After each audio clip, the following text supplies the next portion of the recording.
마가복음 1장 15절 말씀입니다.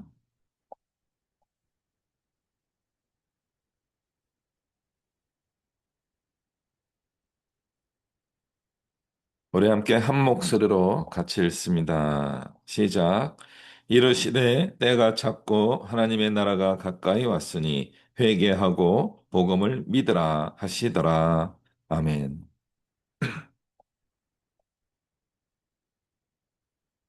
네, 오늘 말씀은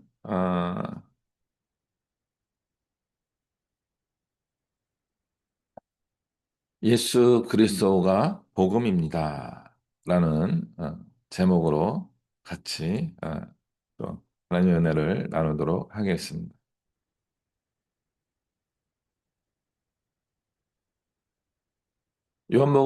마가복음 1장 15절 이 말씀은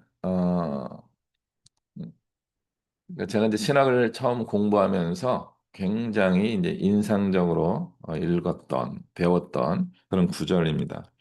보통 우리는 이제 신약 성경이 마태복음부터 시작하기 때문에 마태복음이 가장 먼저 기록되었을 거다. 이런 이제 그런 생각을 갖게 합니다.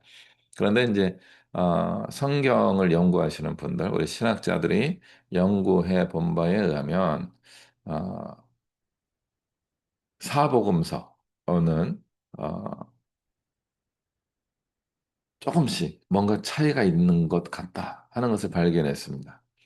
그리고 마태복음과 누가복음이 또 굉장히 또 겹치는 부분이 있어요. 마가복음은 없고 마태와 누가에만 있는 그런 내용들이 있었습니다.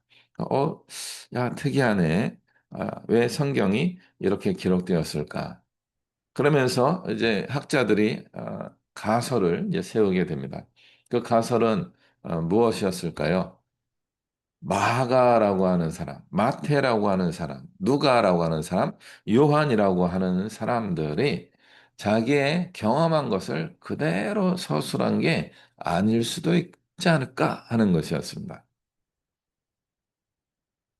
왜냐하면 내용이 너무나 비슷한 부분이 있기 때문에 그렇습니다.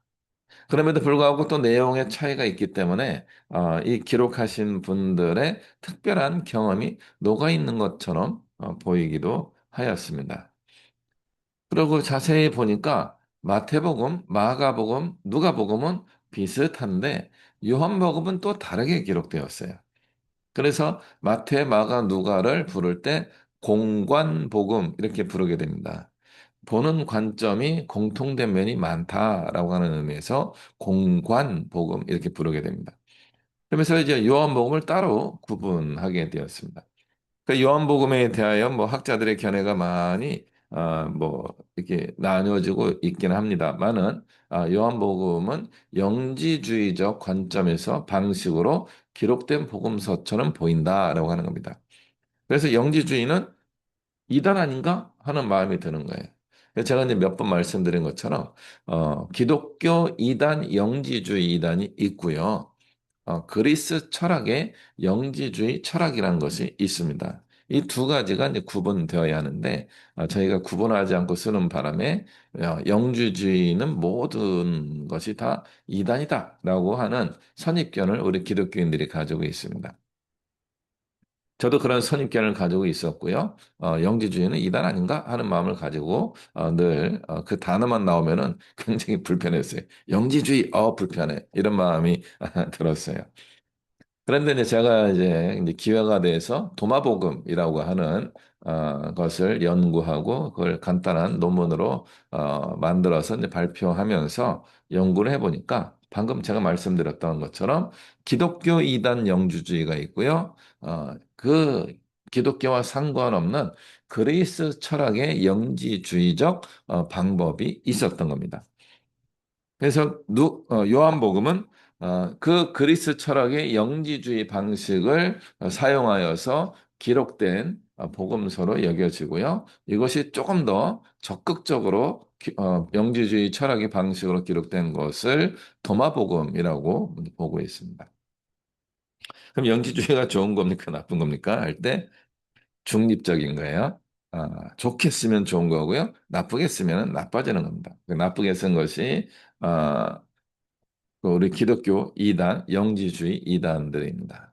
이 영지주의 이단들은 초기 기독교회부터 예루살렘 교회 때부터 등장하였다라고 보고 있습니다. 사도행전이죠. 그러니까 사도행전 시대에 이미 영지주의적 이단들이 우리 교회 공동체에 침투하였었다라고 볼 수 있습니다.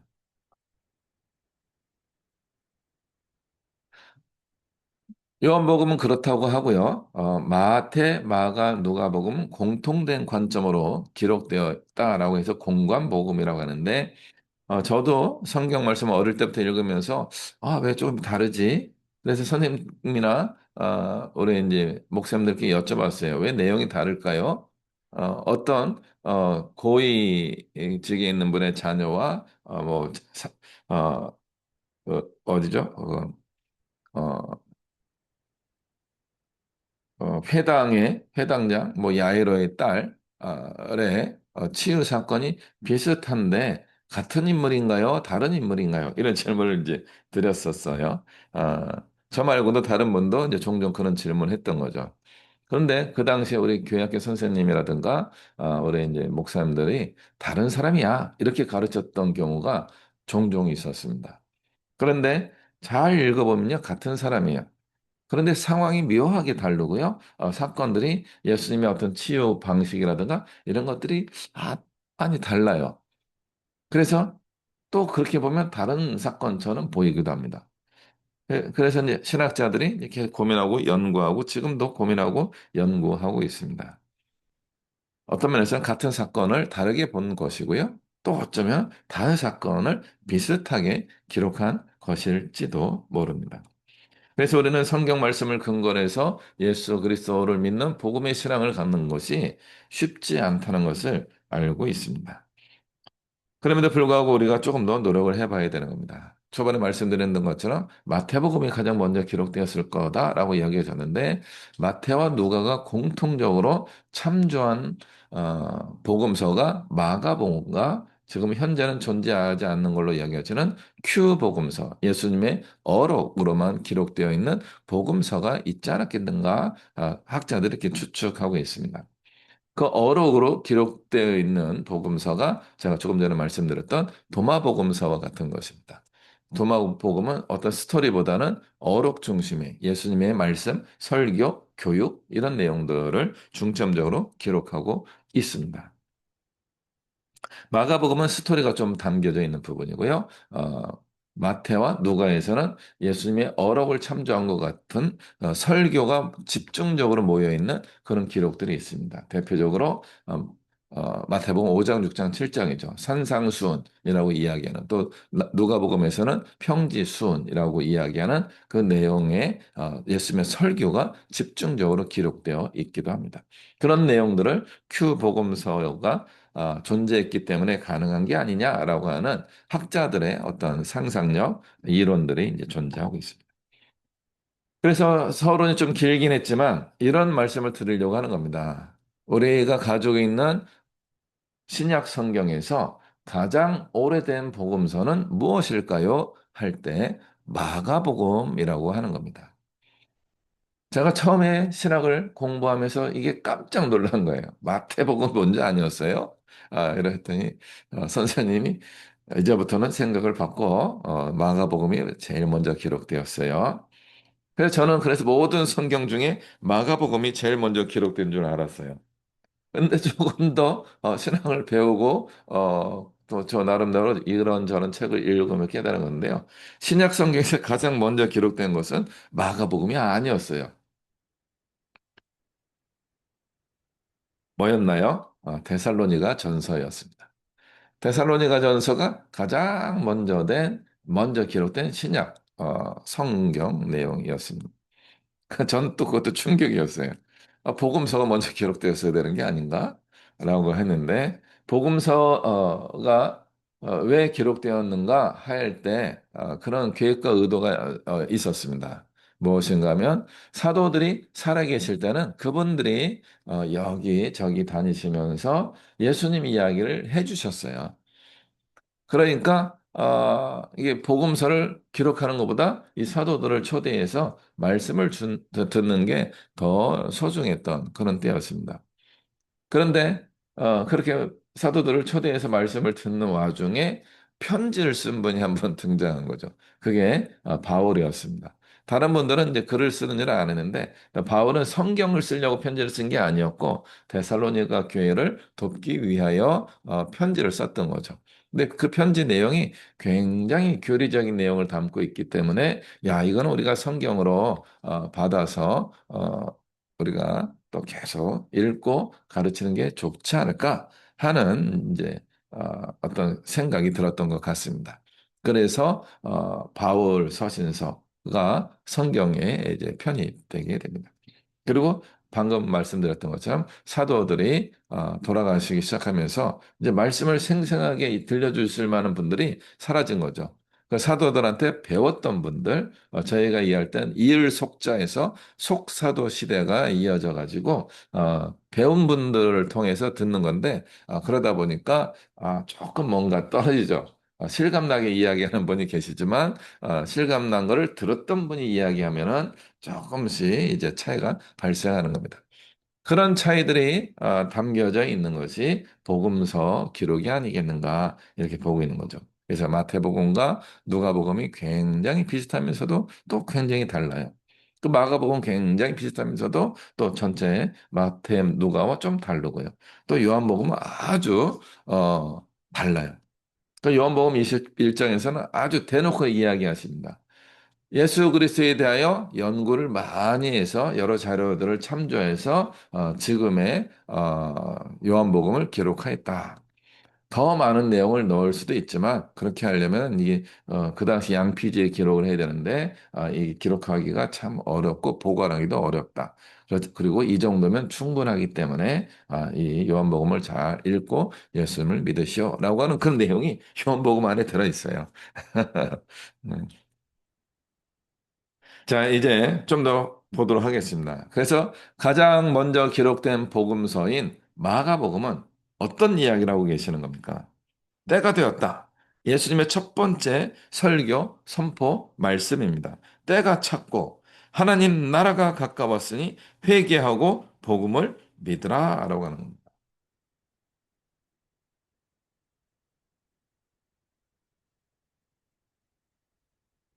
이 말씀은 마태복음에도 있고 누가복음에도 있습니다.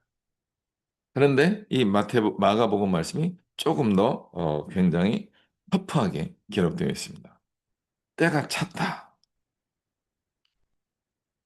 때가 되었다라고 하는 겁니다. 이 때는 언제예요? 그 마가복음 1장 14절에 보면요. 요한이 잡힌 후 예수께서 갈릴리에 오셔서 하나님의 복음을 전파했다라고 하는 거죠. 그럼 그전에 어디 계셨던 거예요? 잘은 모르겠지만 마가복음에 근거하면요. 우리는 알고 있죠. 예루살렘에 계셨던 것 같아요. 예루살렘에서 이제 복음을 전하려고 세례 요한을 만나서 야, 나한테 세례를 주지 않을래? 이게 마태와 누가에 들어있는 내용이에요. 세례를 베풀어 주시오. 그러니까 세례 요한이 안 됩니다, 안 됩니다. 내가 섬겨야 되는 분은 어떻게 내가 세례 줄 수 있겠습니까? 예수님 말씀하시는 거죠. 나에게 세례를 주는 것이 하나님의 일을 하는 것이다. 그때 세례 요한이 용기를 내어서 요단강에서 예수님께 세례를 베풀게 됩니다. 그리고 이 예수님이 이제 드디어 공적인 사역을 시작하려고 하는 그때에 세례 요한이 헤롯에게 체포되어 가지고 감옥에 갇히게 되는 사건이 발생하게 됩니다. 그러자 예수님이 도망가셔요. 갈릴리로 도망가셔요.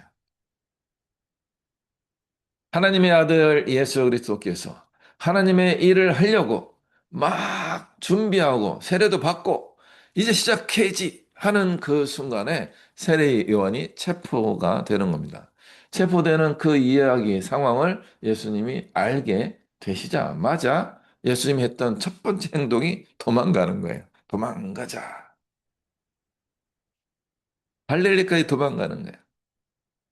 요단강에서 세례를 받으면요, 예루살렘으로 가는 길이 여러 군데가 있긴 하지만 가장 일반적인 길이 여리고 쪽으로 해가지고 예루살렘으로 올라가는 방법이었습니다. 그래서 세례를 받고 예루살렘으로 올라가는 와중에 이 세례 요한이 같이 잡혀버린 겁니다. 그래서 예루살렘을 지나쳐서 갈릴리로 북쪽으로 올라가서 도망가신 거죠. 거기가 어디입니까? 예수님의 자라난 고향인 겁니다. 예수님은 태어나신 것은 베들레헴에서 태어나셨고, 이집트에서 유아기를 잠깐 보내시다가 이제 갈릴리에 정착하여서 성장하게 되었습니다. 예수님의 성장지가 이 갈릴리 지역이었던 거죠. 갈릴리는 굉장히 변방입니다. 우리 이 남한의 입장에서 보면은 남북한이 통일되었다라고 이야기해 준다면은 뭐 신의 주, 막 그런 느낌이 들죠. 어, 뭐, 뭐 그나마 좋은 데는 평양보다 더 위에 있는 그런 지역을 대동강 옆에 뭐 이런 느낌인 거죠. 압록강 옆에. 이런 지역에 갈릴리가 있다라고 여겨지면 되겠습니다.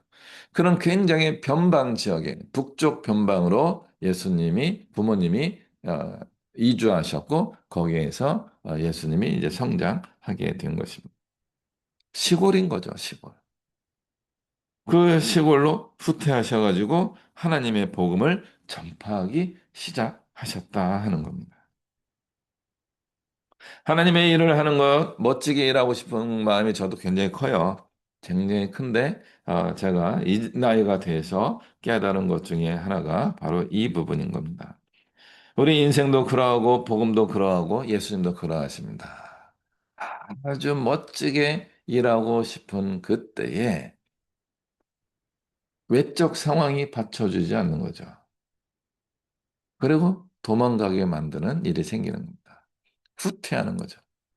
후퇴하셔서 갈릴리에 숨은 거죠. 그럼 어떻게 계셔야 돼요? 숨어서 조용히 계셔야 되는 거예요. 예수님이 도망갔는데 조용히 계시지 않고 드디어 첫 번째 복음을 거기서 선포하게 됩니다. 하나님의 일은 이런 식으로 일어나게 되는 거예요. 내가 해야 되는 그 일을 아주 큰 자리에 가서 멋지게 선포하여서 하나님의 일이 일어날 것 같지만 그런 때도 있지만 대부분은 그 시작하는 그 사람은 작은 것에서 시작해야 되는 거죠. 모세가 하나님을 만나고 갈까요 말까요 뭐 안 가요 막 그렇게 대화할 때 하나님께서 해주신 말씀이 뭐예요? 지팡이를 던져라 하는 거죠.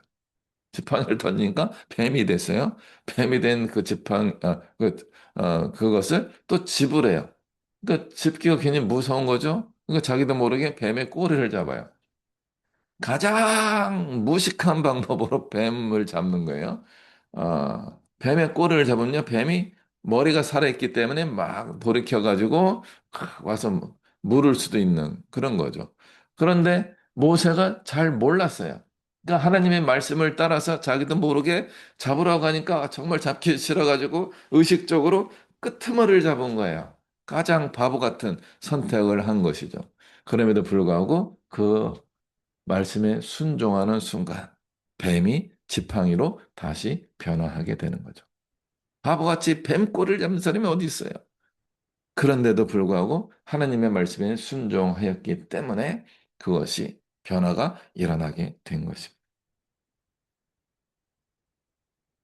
가장 작은 것에서 나는 패배했다, 실패했다, 끝났다, 도망간 거야 라고 생각하는 그때에 예수님이 하나님의 일을 하는 것을 우리에게 보여주셨습니다. 갈릴리에 오셔서 하나님의 복음을 전파하였다. 마태복음 4장이나 누가복음 4장에서는 이 장면이 조금 더 다르게 기록되고 있습니다. 복음을 전파하셨을 뿐만 아니라 이제 제자들을 모으기 시작합니다. 어부를 해변에 나가서 어부 생활을 하고 있는 베드로를 비롯해서 갈릴리 지역에 있는 젊은 어부들을 불러 모으기 시작하고 있는 것입니다.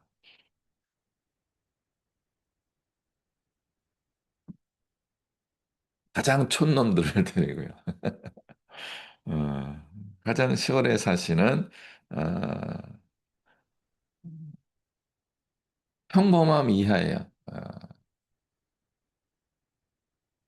그런 분들을 예수님께서 모으기 시작하십니다. 그 모은 게 예수님에게 마음에 안 들었어요. 예수님이 불러놓고도 마태복음, 마가복음, 누가복음 내내 제자들에게 야, 너네 아직도 모르냐? 왜 아직도 모르지? 야, 언제까지 내가 너희와 같이 있어야 되는 거야? 왜 그럴까요? 죄송해요. 수준 이하인 분들 모아서 그런 거예요. 나중에 바울은요, 3일 만에 깨달아요. 다마스쿠스 가는 길에 예수를 만나고 눈이 안 보인 거죠. 눈이 안 보이게 되는 그 기간에 너무 충격을 받아서 3일 동안 밥도 안 먹고요. 깊이 생각에 빠진 거죠. 생각에 빠졌던 그 부분이 3일 만에 자기 눈을 고쳐준 사람에게 감사도 안 한 것 같아요. 그런 내용은 기억도 안 됐어요. 그리고 다마스커스 지역에서 바로 예수 그리스도의 복음을 전파하러 다니십니다. 그러니까 이 수준이 있는 분들은요, 아주 3일 만에 전도를 하셔요. 잘했겠어요? 못했겠어요? 아주 잘했어요. 너무나 잘한 거예요. 그런데 이 갈릴리 지역 이 분들은요, 잘 못하셨던 분들이에요. 그럼에도 불구하고 때가 되었기 때문에 예수님이 제자를 이 갈릴리 지역에서 찾으신 거예요. 가장 어려운 상황, 도망갔던 도망자의 신세였던 이때 한편으로는 실패자의 모습을 가지고 있었던 그 예수님이 가장 수준 낮은 사람들을 제자로 품으면서 때가 되었다. 하나님 나라가 가까웠으니 회개하고 복음을 믿어라. 라고 하면서 전파하기 시작하는 겁니다. 알아채지도 못하는 그 사람들이 하나를 했어요. 베드로가 자기 배에 그물에 어마어마한 고기가 잡히는 것을 보고 놀라가지고 해변에 배를 댄 후에 예수님께 무릎 꿇고 이렇게 고백하는 겁니다. 주님, 나는 죄인입니다. 나를 떠나십시오. 당신과 같이 위대하신 분을 내가 옆에서 모실 수가 없습니다. 나 너무나 죄인이에요. 나를 떠나셔요. 그래서 그 베드로가 제자가 될 수 있었던 겁니다. 왜요? 회개했기 때문에 그래요. 자기의 죄성을 발견했기 때문에 예수님의 제자가 될 수 있었습니다. 예수님의 제자가 되는 비결이 여러 가지가 있겠지만 첫 번째가 회개하라였습니다. 회개하라. 천국이 가까이 왔느니라. 하나님 나라가 가까이 왔느니라. 회개하라. 그런데 마가복음은 다른 거죠. 하나님 나라가 가까이 왔으니 회개하고 복음을 믿으라라고 되어 있는 겁니다. 이것이 오리진에 더 가까운 겁니다. 예수님이 해주셨던 그 진짜 말씀에 더 가까운 거죠. 다른 복음에서는 마태나 누가에서는 회개하라 천국이 가까웠기 때문이다. 회개에 대한 이유를 설명해 준 거예요. 그런데 같은 내용처럼 보이지만 때가 찼고 하나님 나라가 가까이 왔다. 회개하고 복음을 믿어라라고 되어 있는 겁니다. 이 순서가 다른 거예요. 표현 방식이 달라진 것입니다. 공통점은 회개하라입니다. 그런데 마가복음에서는 회개로 끝난 것이 아니고 복음을 믿어라라고 전제하고 있는 거죠. 마태와 누가는 이미 복음을 믿고 있는 상태를 전제하면서 기록하였을 가능성이 있습니다. 그러나 마가복음은 아직은 예수님을 믿는 사람들이 많지 않았던 그 때였기 때문에 예수님의 가르침, 복음을 믿어라를 더 기록하고 강조하고 있는 것입니다. 예수님이 복음을 믿으라라고 이야기한 겁니다. 회개로 끝나는 것이 아니라 복음을 믿어야 되는 겁니다. 예수님이 가장 어려웠던 그 시기에 그 때가 시간이 되었다로 말씀하신 겁니다. 가장 어려운 시기, 실패의 시기에 하나님이 일하신다는 것을 우리에게 보여주고 계시는 겁니다. 출애굽 사건도 그것입니다. 이스라엘 백성이 400년간 가장 어려움이 극도에 달했을 때에 출애굽 사건이 일어나게 되는 것입니다. 하나님 나라가 근처에 왔다. Heavenly Kingdom near comes 근처에 왔다. 이 변방에서 제자들을 모으시고 이 제자들과 함께 예루살렘을 향한 여정을 시작하는 겁니다. 오합지졸들하고 으쌰으쌰 걸어가는 거예요. 예수님하고 주변에 한 12명 정도 있었겠죠. 그런 분들이 예루살렘으로 가자. 네, 으쌰으쌰 걸어가는 모습을 보십시오. 우스운 거예요, 우스운 거. 그러나 그 모습을 우리에게 마치 그 당시에 유명한 로마의 군대가 행진하는 것과 같은 모습을 대체해주고 있는 겁니다. 오합지졸과 같은 예수님의 12 제자들, 갈릴리 지역에서 이것저것 생업에 겨우겨우 먹고 살고 있었던 그 사람들을 불러다가 가정을 벌이게 만드는 거죠. 베드로는 부인도 있었고요. 장모님도 모시고 있었던 걸로 여겨집니다. 그런데 그 모든 가장으로서의 역할을 때려치우고 예수님을 따라 쫄래 예루살렘으로 걸어가고 있는 거죠. 3년간 가정을 벌인 사람이 되는 것입니다.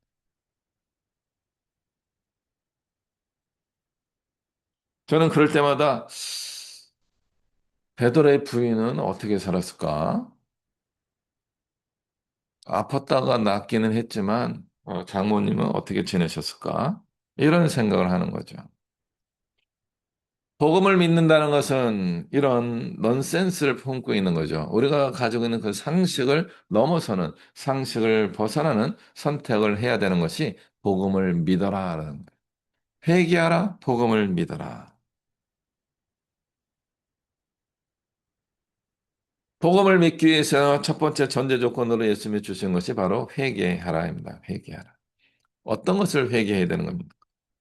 수많은 잘못, 의도적인 악행, 하나님을 믿지 않는 것, 그리고 실수한 것까지도 회개하는 겁니다. 이게 구약의 제사에서 보여주는 우리 회개의 어떤 모습이죠. 속죄제. 어떤 의도를 가지고 잘못을 범한 것을 속죄제라고 하는 겁니다. 속건제는 뭐예요? 실수해서 지은 죄까지도 회개하는 것이 속건제입니다. 그러면서 더 나아가서 우리의 본질적인 죄성을 회개하는 것까지도 가야 되는 거죠. 노아의 사건이 우리에게 그것을 보여주고 있습니다. 하나님께서 인류의 죄악이 너무나 극악하기 때문에 모두 제거하고 노아의 후손으로 새로운 인류를 시작하려고 계획을 세우셨습니다.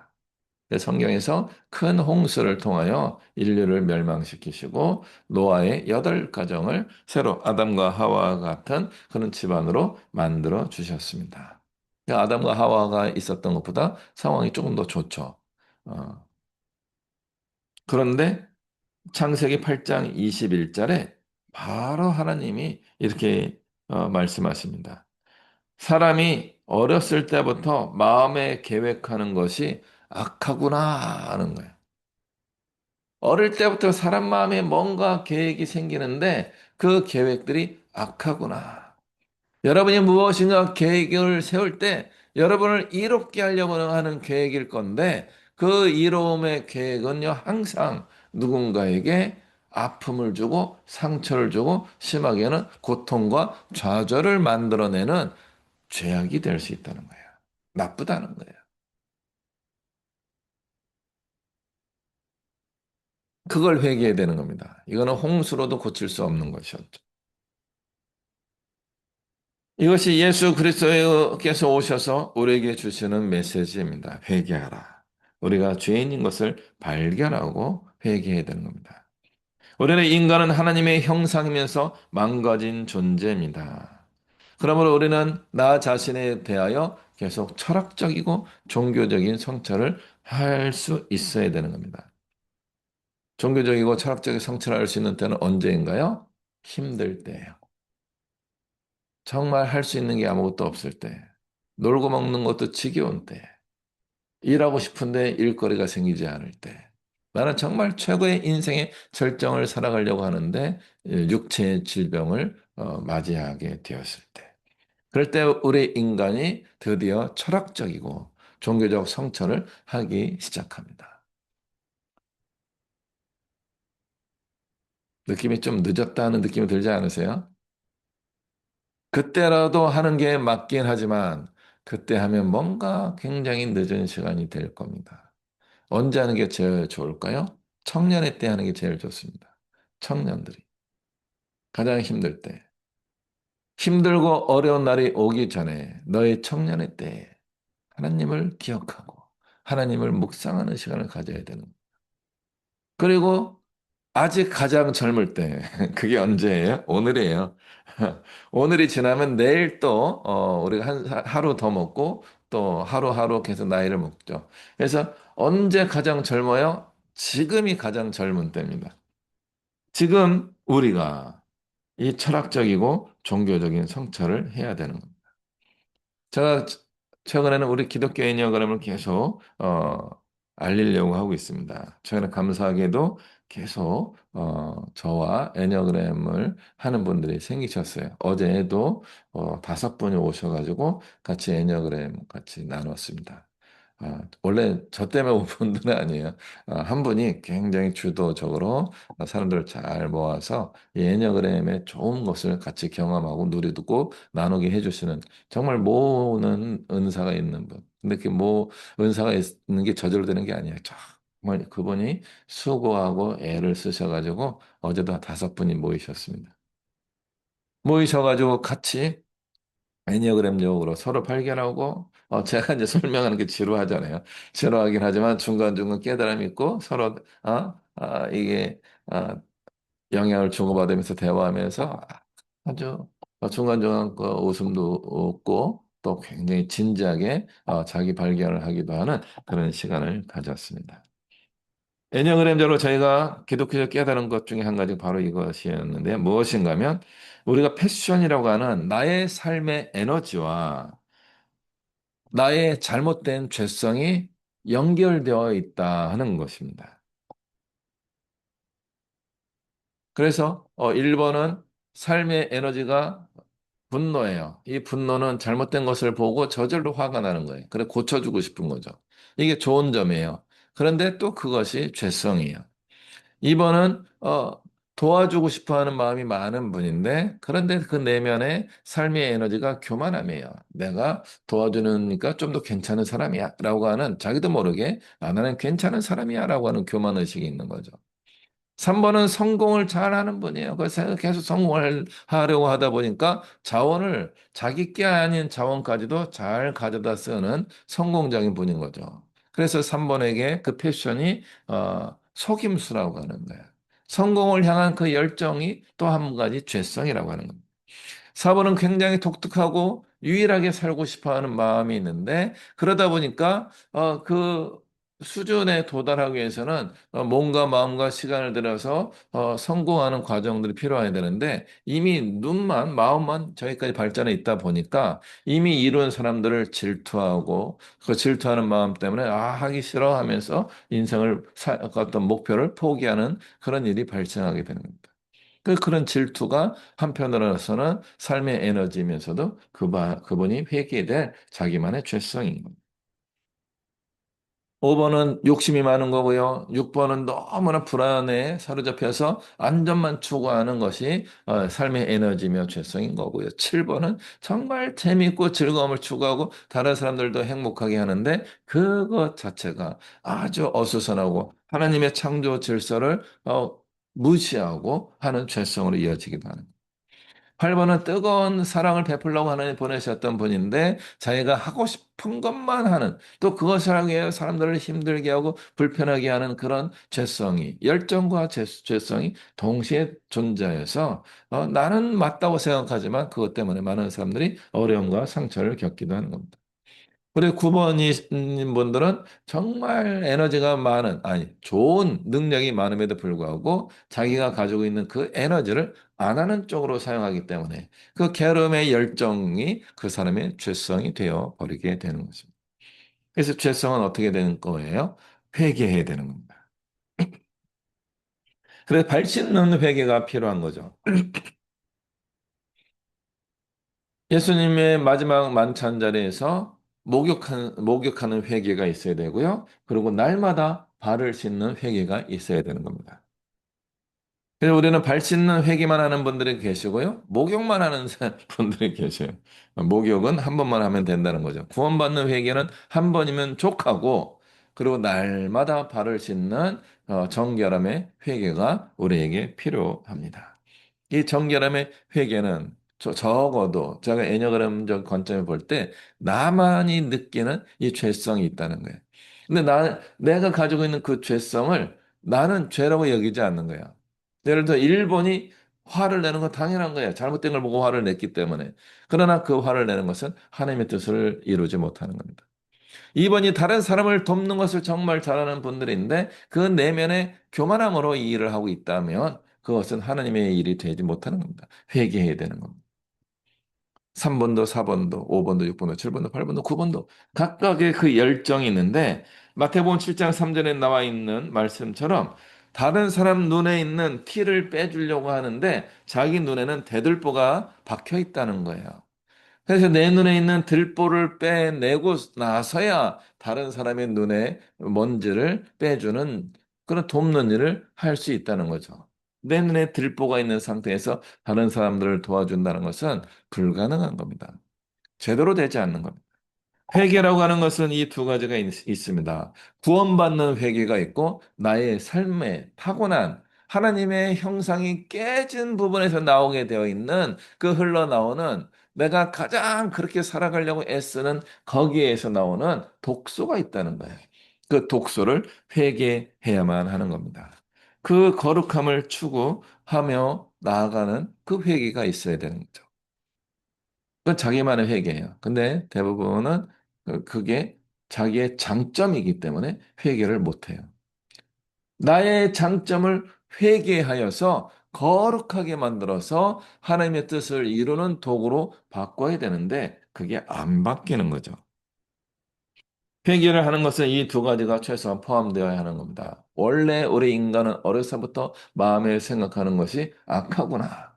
본질적인 죄를 그래서 원죄라고 하죠. 오리지널 신이라고 하는 원죄를 회개해야 되는 겁니다. 그러나 원죄를 회개했다고 해서 우리의 특성상 나오는 죄성도 바뀌게 되는 게 아니에요. 이게 바뀌기 위해서는 나의 특성의 죄를 발견하고 회개해야 되는 겁니다. 그렇게 발견하고 회개하면은 잘 될까요? 잘 안 돼요. 오늘 성경 말씀에 이런 내용들이 많이 담겨 있습니다. 귀신 들렸던 사람 마음에 귀신이 떠나가고 나오면은 그 집이 굉장히 청소되고 깨끗한 집이 될 건데 그 집에 주인이 없으면 어떻게 되겠는가? 귀신이 더 많은 귀신을 끌고 와가지고 그 집에 들어가서 우당탕탕 지내게 될 건데 그렇게 되면은 그 사람의 나중 형편이 더 나쁘게 될 것이다. 예수님이 그런 말씀을 주신 거죠. 귀신이 뭐예요? 정신이에요, 정신. 우리의 정신이 예수님을 믿는 순간 악한 정신이 떠나가게 되는 겁니다. 청소가 된 집이죠. 깨끗하고 거룩하게 기독교인으로 살아가고 있는 거죠. 근데 그 마음의 중심에 예수 그리스도가 주인으로 머물러 계시지 않으면요, 다시 잘못된 정신들이 들어오는 거죠. 옛날에 한 가지 잘못된 정신이 들어온 게 아니라 일곱 가지 정신이 더 들어와서 최소한 여덟 가지의 정신없음이 생기게 되는 겁니다.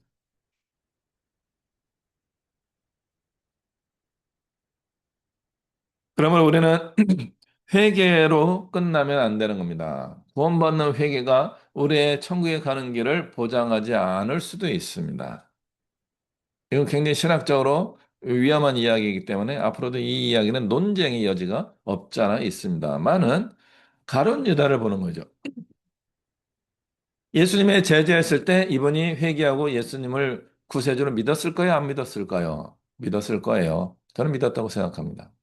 근데 구원받았으니까 못 받았습니까? 구원 못 받았다라고 생각합니다.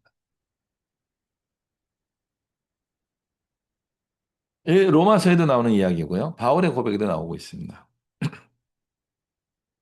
한 번 죄 씻음을 받고 성령을 거스르게 되면 나중 형편이 더 나빠질 수 있다는 거죠. 우리의 생각이 정화되는 수준을 넘어가야 되는 겁니다. 복음을 믿으라가 바로 그 해법인 것입니다. 복음을 믿는다는 것은 내 마음의 주인을 모시는 일을 꾸준히 한다는 거죠. 마음을 청소하는 수준, 나의 특성을 회개하는 수준을 넘어서야 하는 겁니다.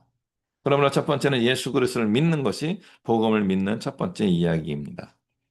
마가복음 1장 1절에 하나님의 아들 예수 그리스도 복음의 시작이라. 마가복음의 첫 번째 선언이 하나님의 아들 예수 그리스도의 복음의 시작이다라고 하는 거예요. 복음이 시작되는데 그것이 어디부터 시작했는가? 하나님의 아들 예수 그리스도로부터 시작되었다는 거예요. 그래서 첫 번째 우리는 회개하고 나서 예수 그리스도를 믿는 것이 복음을 믿는 첫 번째입니다. 복음이 무엇이냐 할 때 첫 번째는 예수 그리스도 그 자체가 복음이라는 겁니다. 두 번째, 복음은 또 어떤 내용을 담고 있습니까? 예수님의 가르침을 복음이라고 합니다. 예수님의 가르침이 어, 마태복음, 마가복음, 누가복음, 요한복음, 최근에는 뭐 도마복음 이런 데 담겨 있어요. 그 담겨 있는 예수님의 가르침의 내용들을 익혀야 됩니다. 무슨 뜻일까? 연구해야 됩니다. 어떤 것은 굉장히 명시적으로 알아들을 만한 내용들도 있습니다. 그러나 몇몇 구절은 좀 어려운 구절도 있습니다. 그 어려운 구절은 어떻게 해야 됩니까? 깊이 숙고하고 깊이 생각하고 그리고 성령님의 도우심을 받아서 영적으로 깨달을 수 있는 단계로 갈 수 있어야 되는 겁니다. 익혀야 되는 겁니다. 세 번째 복음을 믿는다는 것은 뭡니까? 예수님을 믿고 예수님의 가르침을 알게 되었다면 예수님의 가르침의 원리, 하나님의 뜻을 따라서 살아가야 되는 것입니다. 그것이 복음을 믿는 가시적인 현상입니다. 예수님을 믿는데 삶은 이상해. 그럼 이상한 거 아니에요? 어. 성경에 대해서 줄줄줄줄 이야기하는데 삶에 아주 안 좋은 일을 자꾸 생겨요. 최근에 뉴스에서 목사님들 몇 분들이 실패했습니다. 뭐 박영선 목사님인가 이런 분하고 그리고 포도나무 교회인가 그런 교회 목사님들의 이야기가 나왔습니다. 어떤 분 욕을 심하게 하고 어떤 분 돈에 대한 욕심을 많이 내고 그리고 성적인 문제를 일으키는 목사님들은 어마어마하게 많아요. 하나님의 복음을 전파하시는 그 목사님들, 복음의 선생님들인데 그분들의 삶이 예수님을 믿는 사람 삶이 아닌 거예요. 그런 분들에게 배운 교인들이 제대로 배웠겠어요? 일부만 배운 거죠. 목사가 시키는 대로만 살아가는 죄송의 표현이 거칠어서 문외화적인 기독교인이 된 거죠. 우미나라고 이야기합니다, 제가. 한국교회 목사들이, 여기 님자 뺐어요. 일부 목사들이 교인들을 우민화시키고 있는 거죠. 어리석은 사람들로 만들어가지고 목사의 꼭두각시로 만들어버린 거죠. 하나님이 주신 자유의지를 사용하지 못하는 무식한 교인들만 만든 거죠. 그분들은 기독교인이 아닌 거예요. 우리가 그런 기독교인이 되어야 합니다. 참된 예수 그리스도를 믿는 사람들이 되어야 하는 겁니다. 가장 어려웠던 시기에 복음을 전하기 시작하고 그때 제자들을 모으면서 복음을 전파하는 여정을 시작하셨던 예수님이 우리에게 그 모델로 우리에게 제시해 주고 있는 거죠. 때가 되었다. 여러분 때가 되었습니다. 지금이 때입니다. 가장 어려운 그 때가 하나님 나라의 때가 된 것입니다. 그럼 그 하나님 나라의 백성으로 살아갈 수 있는 방법은 한 가지입니다. 첫 번째, 회개하는 것이고요. 두 번째, 복음을 믿는 것입니다. 복음을 믿는 것은 적어도 예수 그리스도를 믿는 고백을 넘어서야 되는 거죠.